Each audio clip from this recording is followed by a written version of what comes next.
Hello, and welcome back to Brick Gaming YGO. I'm back here today with the most spiciest, most consistent, most insane version of Thunder Dragons I have built yet. Now, I decided to, instead of doing like all the insane stuff I've done in the past with this deck, to just give you guys a really consistent, really standard, just super easy, super basic Thunder Dragon deck profile. So before I get into it, please like, comment, and subscribe. If you're not subscribed, subscribing would mean a lot to me, the community, and the channel, and will help me grow. And the goal is to get to 1,000 subscribers by next year. So please help out with this goal, and let's get right into this deck profile. Here we go. First off, I play the triple Thunder Dragon Dark. This card's pretty standard. Just discard it, search himself, and then if he's banished or sent from the field to the graveyard, he searches for any Thunder Dragon card in your deck, which is just super nuts. Next is Thunder Dragon Roar. You play 3 copies of it. I feel like 2 is fine. It's a card you can side out for hand traps or more interruptions against your opponent. I'd say never go below 2, but if you can side out 1, it's perfectly fine. And this guy, he returns one of your Thunder Dragon cards from your graveyard or banished to your hand, and also when he's banished or sent from the field to the graveyard, he special summons 1 Thunder Dragon monster from your deck. The classic OG Thunder Dragon out here. Pretty simple. Just discard it, search for another copy of himself. This card will never get ashed unless, of course, your opponent doesn't know what the deck does. This card will never get called by the grave unless your opponent doesn't know what your deck does. This card is so mediocre, but it does so much work in this deck that can just get targets, etc., etc., but it's not really worth your opponent hitting, but still a really good card overall. Plus with Titan on the field, it blows stuff up. So pretty decent overall. Then to Thunder Dragon Matrix, you don't want to play more, you don't want to play less. Just because he searches for himself, so that's fine. And he also has a 500 booster, and that's a quick effect. So pretty decent, pretty okay, but it's a brick if you open more than 1. Then Dragonhawk. This guy is okay. Back in the old days, this guy was really good, but now you just don't have as many Thunder Dragon targets, first off, and secondly, you're not really ever using his effect unless you're bricked, or unless it's a grind game. Otherwise, you're never really going to use his effect. So yeah, he's a good one of. He helps out in very niche situations. Then moving on to the normal summons, I play the double Dark Beckoning Beast and then 1 Chaos Summoning Beast. If you're going to go second during one of your games, you can slide out 1 copy of Dark Beckoning Beast. It's fine. It's just a good side out option compared to some other stuff that people might side out, but you can slide 1 copy of him going out second, and outside that, he's just your engine to do the whole Beckoning Beast combo and a whole bunch of that type of fun stuff. Then moving on, I play 2 Barryman Solar. This card is really good once again. On summon, it sends a Thunder monster from your deck to the graveyard, and then if you summon a Thunder monster while he's face up on the field, he special summons a level 1 token, and that is just super clutch a lot of the time. So, but not like super broken is the thing. Then I play 1 copy of Lufu Pine.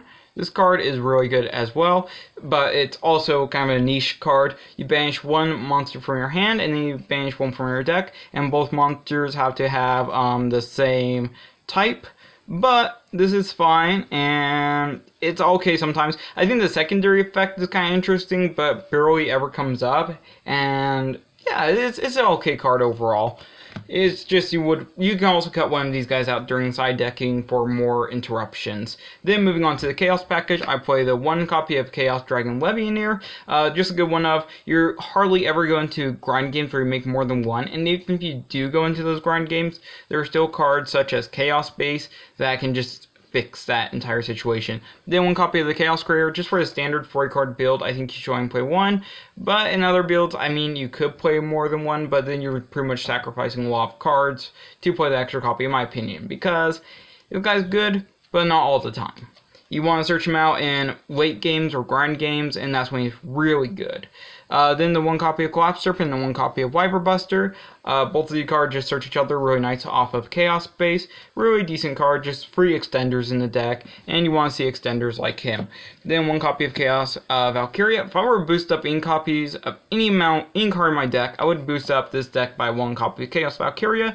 If, like, you're worried about not seeing enough special summons or extenders, but it's still a really good one of, and you don't want to see it every single game, because a lot of the time, it just isn't good until turn 2 or turn 3.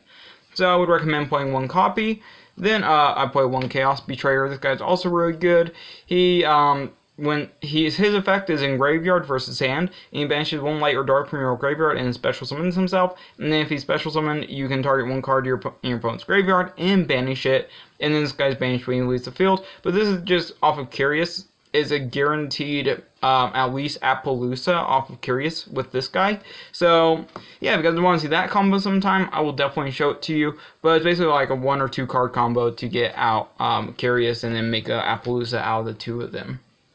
And then the final 2 monsters for the main deck are Red Eyes Bee Dragon and Dark Magician. Since in my opinion you kind of have to play these guys in Thunder Dragons, this deck, if you aren't playing Dragoon, it can be a little bit of a struggle sometimes, and you want to face Dragoons with other Dragoons. And I know that a lot less people are playing it, depending on what deck you're playing, but I think it's still worthwhile to play Dragoon in this deck, just because compared to a lot of the other meta decks, it has a potential to be underpowered in certain situations.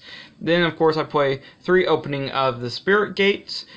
This card is really good, just part of the Dark Beckoning Beast engine, just free Curious. If you guys want to see combos like combo tutorial about that, you guys can go check out my previous combo tutorials where I clearly show how to do that combo in a couple of different videos.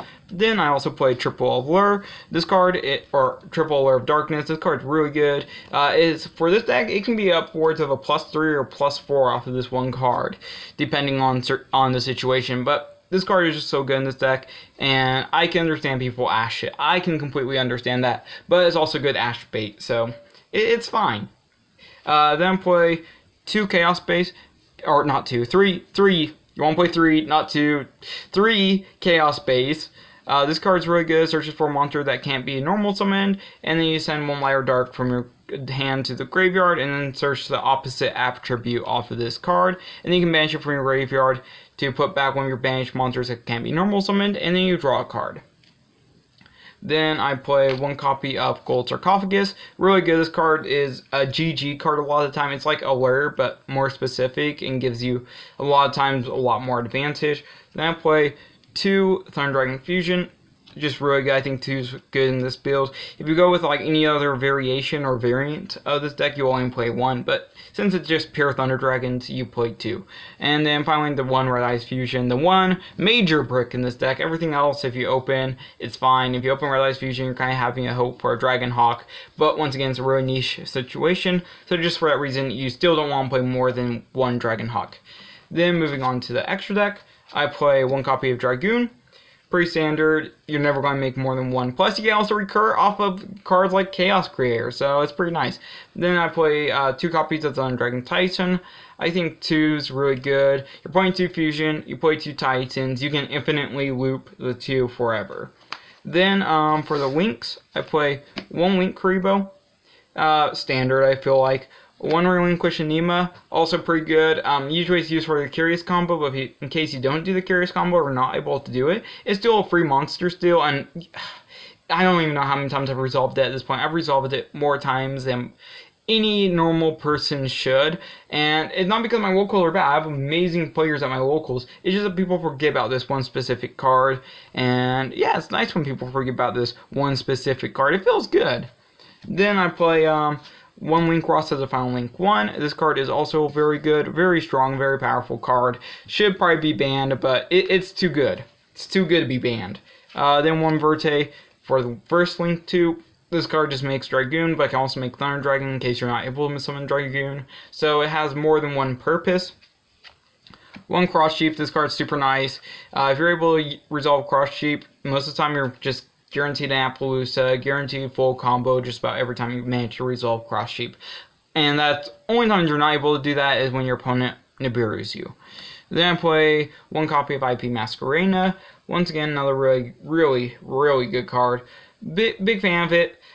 It comes up less and less as things go on, just as I learn the deck more, and a lot of times I just don't need to make it, but by the additional resources, I definitely go for it every time.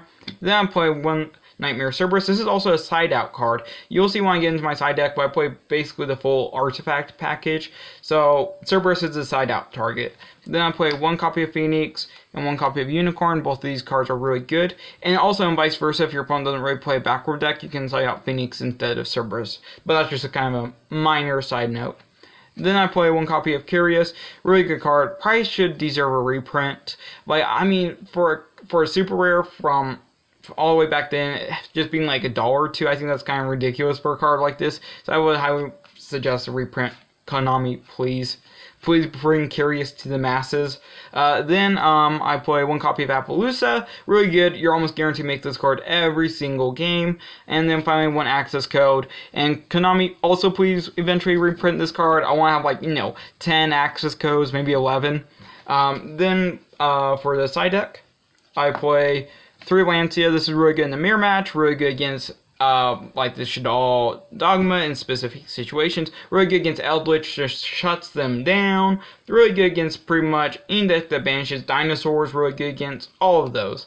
Then I play one copy of Artifact Scythe. This card's really good. If Lancia doesn't come in, you can still use Artifact Scythe in relation to Dagda, since you can use Tyson. So Tyson, you can pop your own cards. So you end on, like, let's say you end on one quick effect Thunder Dragon in your hand, doesn't matter which one.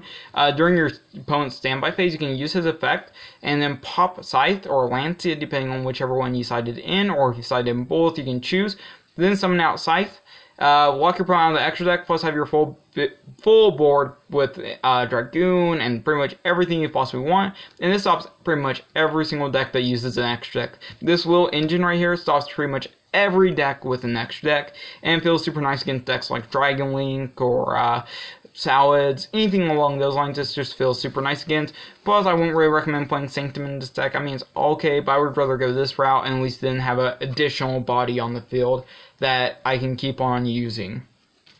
Then I play triple Cosmic Cyclone. Cosmic is really nice, just banishes stuff.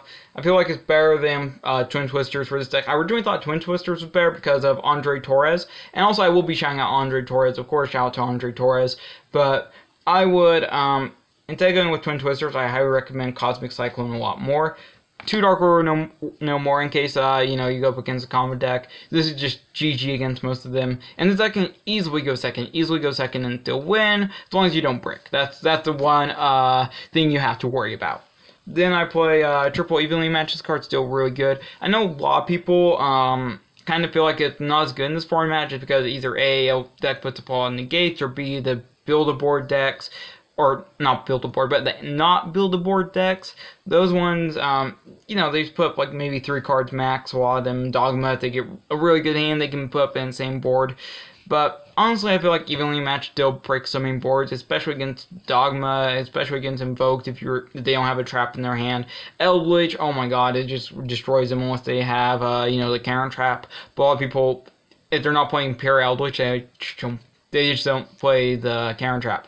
So, Evenly Match, really, really strong still. And then finally, 2 copies of Infinite Impermanence to round out the side deck. And now, people might be wondering, why aren't you playing Gamma? Where is Gamma? Where is Gamma? And Gamma was a card I cut out.